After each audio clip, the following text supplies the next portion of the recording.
Hey,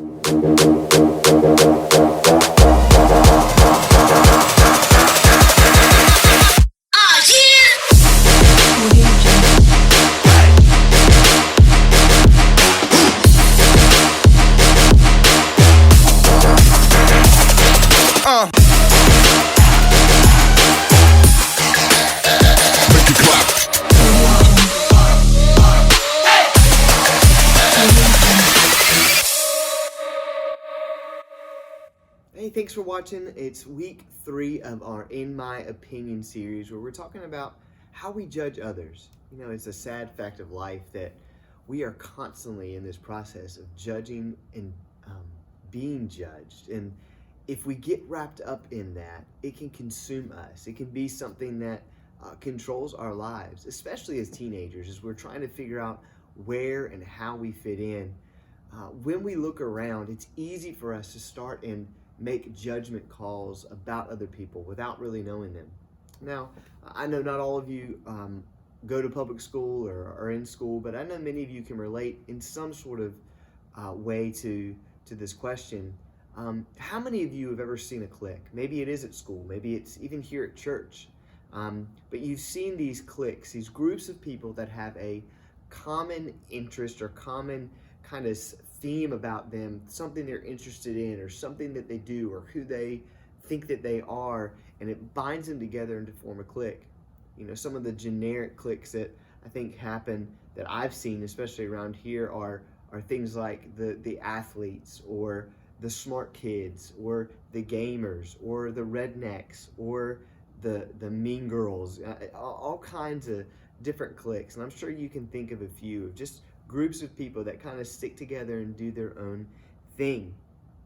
Now, you may have some strong opinions about people that aren't in your clique, because probably most of us would find ourselves in a certain group. Maybe we don't call it a clique. Maybe it's not a negative thing, okay? So I don't want it to feel like, oh, this is all negative. But the people that aren't in your group, a lot of times when we look at them, we have certain judgments about them simply because of the people that they hang out with or the clique or the group that they are a part of.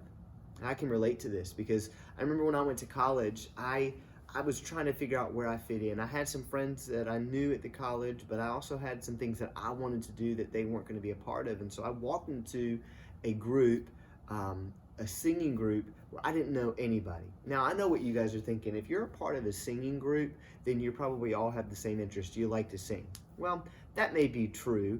In and of itself, it was probably a larger group, but inside of the group itself were different sets of cliques or groups of people that had common interests. You know, there were still people in there that liked sports, or there were the kids that were rednecks, or all those different groups fit within this larger group of the singing group that was a part of.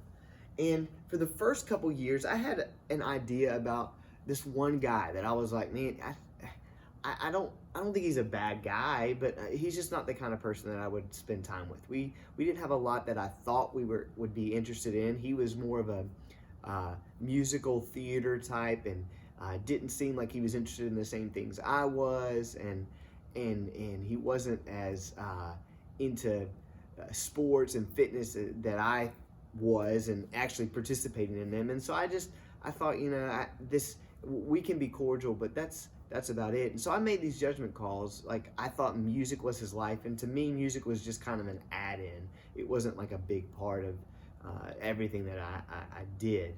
And so I made this judgment call about him. And I know that we all have our own opinions about what we think is about true about people that we maybe don't know, but we base it off of the group and the people that they spend their time with. And you've probably made assumptions about people, even if you're not in a clique, or you say, I'm not in a clique, or I'm not in a group, I don't make judgment. That's probably not true. I think we all, when we see somebody, here's a great example. I got some messages from my video from last week that I was being made fun of because I was wearing mom jeans. Now, a couple things about that. Number one, I'm not a mom, so I can't wear mom jeans. And I don't know that they make mom jeans for guys. But I was wearing jeans that I thought were just comfortable and I enjoyed. But some people watching the video, their first thing was they were going to judge my outfit as soon as they saw it. And that may seem simple, but I think we all make judgment based on what people wear, based on the things that they say or how they act, based on experiences that we've had with them in the past, whether they're good or bad. We make these judgments. And I'm not saying that it's necessarily wrong to do that. You have to be informed in who you're choosing to hang out with. But I do think it's dangerous when we only think of these people in the opinions that we formed about them. Because I think we have a very limited amount of information when we just form an opinion based on the little bit of time that we spend with somebody. I think that it's important for us to understand that people are more than just our opinions about them. There's more to somebody than just the opinion that you have about them. A lot of times we can't understand who they are simply based on an outfit they wear one Sunday or a word that they say in one conversation with us at some point. When we do that, we aren't seeing the whole person. There's more to the person than just those small things. Now, we're going to share a story today, and it's found in the book of John. It's one of my favorite stories because I think it's relatable to all of us in how we can understand who God is and how he can be involved in our lives every single day. So I'm going to read to you from John chapter 8, starting with verse 3. The teachers of the law and the Pharisees brought in a woman caught in adultery. They made her stand before the group and said to Jesus, "Teacher, this woman was caught in the act of adultery. In the law, Moses commanded us to stone such women. Now, what do you say?" They were using this question as a trap in order to have a basis for accusing him. But Jesus bent down and started to write on the ground with his finger. When they kept on questioning him, he straightened up and said to them, "If any one of you is without sin, let him be the first to throw a stone at her." Again, he stooped down and wrote on the ground. At this, those who heard began to go away one at a time, the older ones first, until only Jesus was left, with the woman still standing there.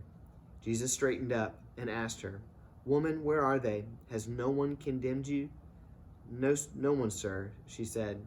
"Then neither do I condemn you," Jesus declared. "Go now and leave your life of sin." Now, this story is probably one of the more popular stories that we hear because it's another opportunity where the religious leaders are trying to trap Jesus. It says here, they're literally trying to get him to a point where he's going to put himself in a spot where they can accuse him of not obeying the law, not being a good follower of the law that he proclaimed that he was doing. And as they bring this woman, I can only imagine how she feels. We've probably all been there. We feel like we are put on display, that everybody is looking at us at our worst moment. I don't know about you, but it seems like sometimes in my worst moments, I feel like everyone is watching me. And it may be the time where you fall in front of everybody, or you trip up the stairs. I don't know how that's possible. You say something just really stupid in front of everybody, and you feel like all eyes are on you. Maybe there's been even more significant moments, things like this, where it's a serious, horrible thing that is happening in this moment, that she is being put on display because she has made a poor decision. She's decided that she's going to have an affair. She's going to cheat on her husband. And this is an offense that in those times, it was you're going to be put to death, that you are going to die because of what you've done. And they bring her in the expectation, they're hoping that they can either accuse him because he doesn't follow the law, or they can kill her. And she stands there. And it's kind of crazy because you would think that Jesus would put all of his attention on this and he would start to say something, but it says he just kneels down on the ground and he starts to write. And they tell him, "Hey, this is what the law says. What do you think we should do? Or what do you say we should do? You say the law is important. We need to follow it. So what do you say?" And he stands up. I can imagine he gets irritated after a little bit of just hearing them, because I doubt they all stopped talking as he was writing in the sand. I bet they were still jawing and talking. And he looks up at them and he tells them, "Look, if any of you here don't have any sin, go ahead. You do it." And I think it's great how it says that the first people to leave are the older people, because the older people have the wisdom to understand, oh no, I messed up. I think sometimes we feel like we're invincible or that we're better than as young people, that we think that, oh, well, I don't do, but that's not what it is. It's literally, if you don't have anything, if there's nothing in your life, if there's no sin in your life, then go ahead, you be the first one to do it. It says one by one they leave. And I don't think it was a mass exodus. I think that there was some conversation that went on and they tried to justify certain things. And as little by little they realized, oh, well, I'm not going to be able to do that. I have my own issues. And they walked away until it was just Jesus and this woman right there. And he looks up and he tells her, he says, well, where are your accusers? And she says, they're not here. They're gone. They're not here to condemn me now. And he says, well, neither am I. Go and don't sin anymore. Basically, go and change. You know what you've done is wrong. And you can make the choice today to change. I want you to understand that in this moment, it would be easy for any of us to sit and to judge this woman. It would be easy for us to sit and to cast judgment. And I'm not justifying, but we don't know the facts, all of the facts. We do know that she did something she shouldn't have done. But there's probably more to it. Not things to justify her doing it, but things that make her human. Things that make her just like me and just like you. Things that combine us and make us all the same in God's eyes. And instead of casting judgment and condemning her to death because of this decision, what if we said, you know what? You made a mistake. Let's turn it around and not do it again. I think a lot of us, we could use this principle of, we can look at other people and we can see these small things, and instead of judging them based on these little glimpses, we can either choose to get to know them a little better, to understand them a little better, or we can say, you know what, I'm not even going to worry about it anymore. I'm going to worry about me. I'm going to stop looking at other people and judging them. Now, remember I told you that there was this guy that in college, the first couple years we were in the same choir together, and I didn't think that we would be able to be friends. I didn't think that there was really much that we would have in common. And I made some judgments. I passed some opinions about him out there. I put them out there.